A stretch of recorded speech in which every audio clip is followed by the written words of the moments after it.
hitting a rabbit. So we are wrapping up with our final featured reader that I'm so excited to introduce to y'all tonight. I met her over marshmallows many moons ago. Don't know if you remember. But I would like to show you something she's worked on. We've got Field magazine, we've got some copies on this back table, and right behind us on our local section as well. And without further ado, let me go ahead and introduce Sunny Leal is a 23-year-old word lover located in Austin, Texas. She graduated with a degree in English from the University of Texas at Austin. She is the poetry editor for Fields magazine and a reader for Feminine Inquiry. She has published interviews, reviews, and photography online and in print for Fields magazine and Orange magazine. When not engaged in editorial work, she employs skincare as self-care, sad music as catharsis, and studies graphic design. She tweets and shamelessly selfies at mention the, with 2 E's, Sunny. Her favorite ice cream is mint chocolate chip. Sunny Leal, everyone.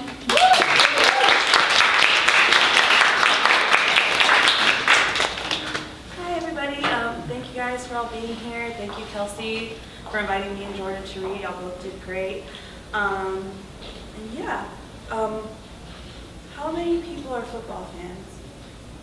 Okay, good. Somebody.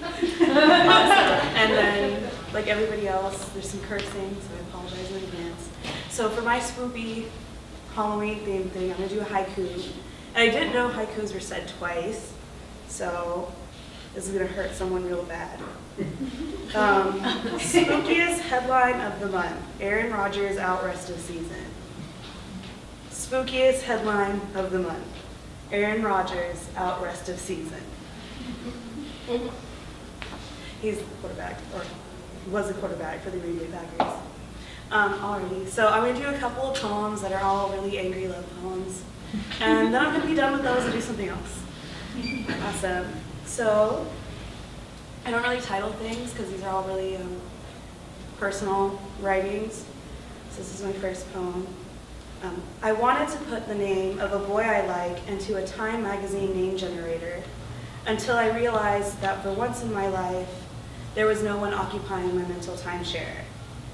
The absence left my stomach's pit barren, echoing its guttural howls of its emptiness.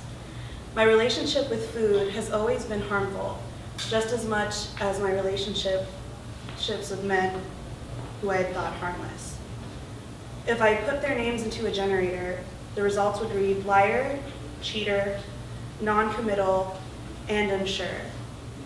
It's funny, if I put my name into a generator, it would say all those things, along with but still trying to be a better person.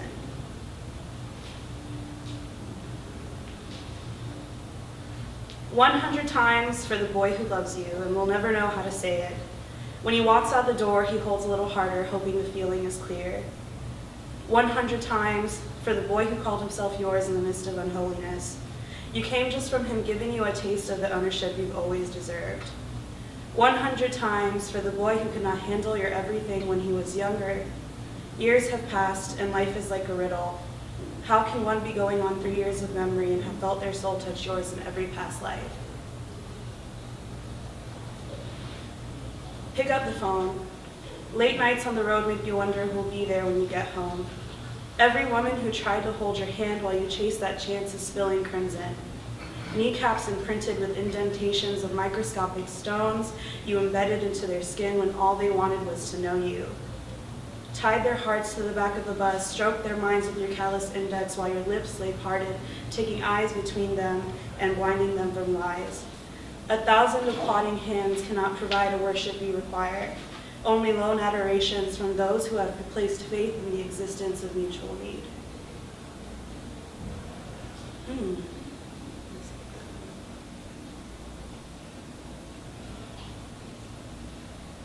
I want a pretty boy with feelings. A kiss so hot I claim not to mind winter so much. Reservoir of thought so deep one hesitates to endure without an escape plan. I let myself loose in people and then get mad when there's nothing to be lost in.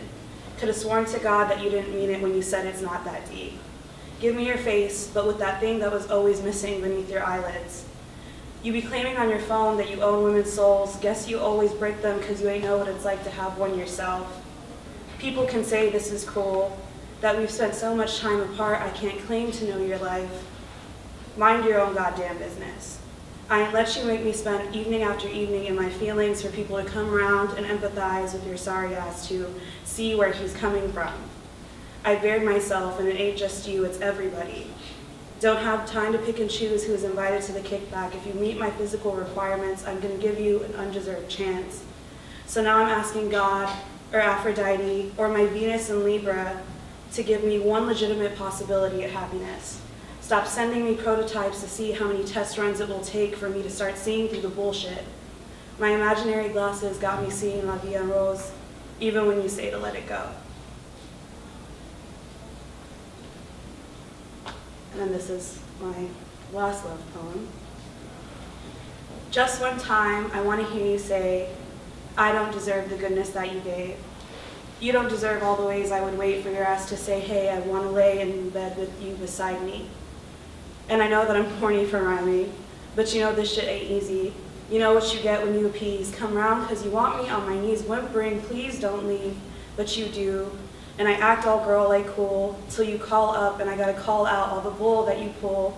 You say one day you like me because I ain't crazy, and I told your ass wait and you saw. I'm no less low god than them other broads because I know who you are and this ain't you. After the 4 years we've been through and you want to say that I mean nothing, then come back when I'm trying to build my life into something, talking about some thanks for always being there. Yes, sir, I am, but where the fuck you been? Thinking you slick, but I know you be low-key lurking, smirking when you see me post some sad girl shit, getting mad girl lit, thinking ain't nobody gonna hit like I did. I'm gonna tell you straight up, some men got close and even rolled up a gar. But that isn't the part where you have grown to impart your ethereal presence. It's in your essence, in your spirit, in the ghost of hot June nights, lying in my bed, talking briefly of your mama and the music and how sometimes you too feel a little sick in the head. Ain't nobody gonna take that from you. Ain't nobody gonna hold me without the breakaway. I stay silent as you snoring right in my goddamn ear, but that's fine. Anything to say you're mine. And then I have a couple of poems that are about like friends and family, kind of a little bit relating to the political climate we've been in for a couple of years. So this one's about my dad. When I hear you hatefully say, if I had it my way, the pressure of my heart closing in on itself is almost too hard to bear. Not because it is broken, but because the same malice in your voice clouds the hero's glow I gave you in my early years.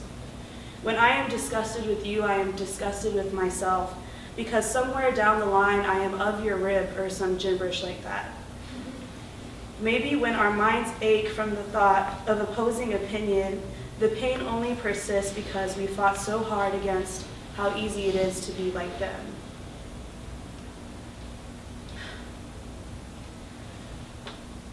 My mother is privileged enough to paint her kitchen walls as she pleases with dishes to match. Right now they are Tiffany blue with deep brown accents, cool tones like green money.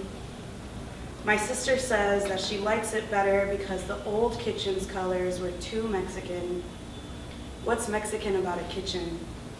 Unless she means that the orange was the warm tawny color of my Grandma Mary's box dye and the yellow like the stains of her cigarette teeth. Warm tones like the heat of her panza under mi cabeza, the only way I could communicate with her.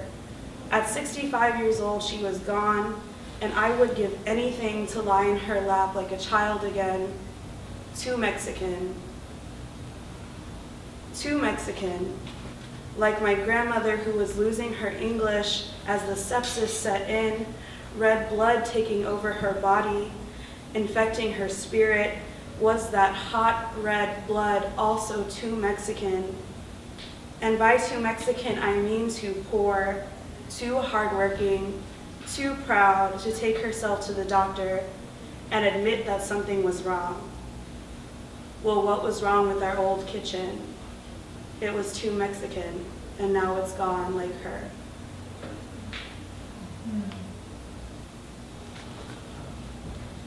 What does one say when the only person to truly see you might be blind by 30? My 2020 vision cannot comprehend what it is to see the world as angle, color, lighting, story, movement, and then be told that if money doesn't fall from the sky and cut the cornea, all of that beauty could be taken away. So I wrote a list of things you can see better than me, despite your failing vision.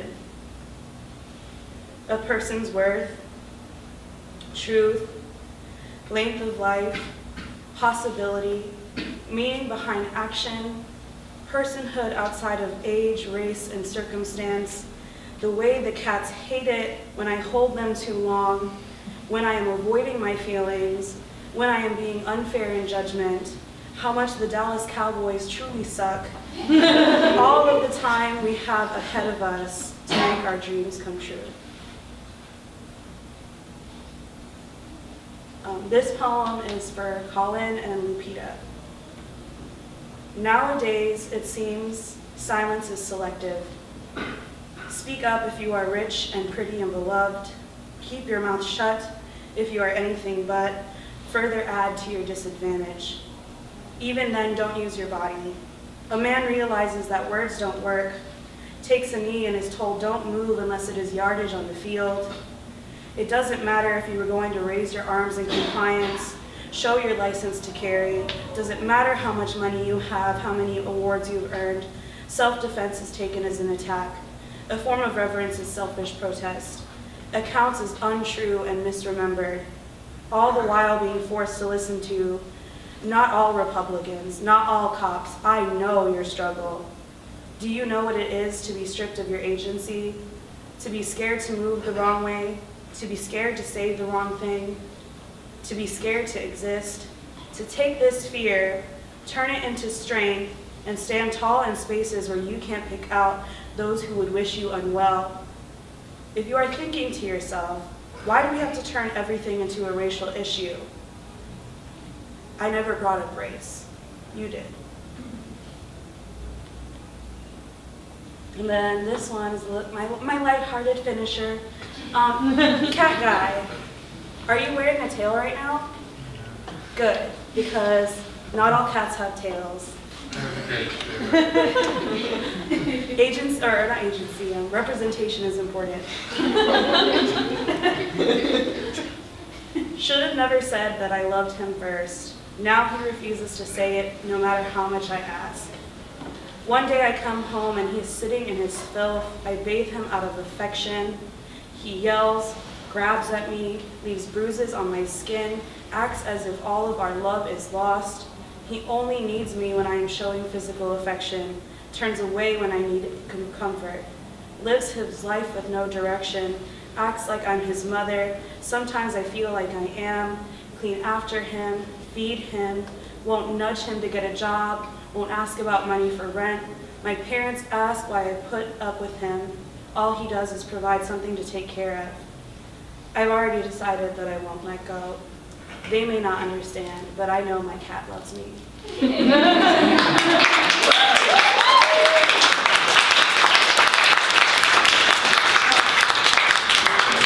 Please check out the issue of Fields, shameless plug. There are so many up-and-coming creatives in there that just deserve the attention, and so many people put their hard-earned time into making that happen. So if you would just even look at it, it would mean so much to us. Thank you.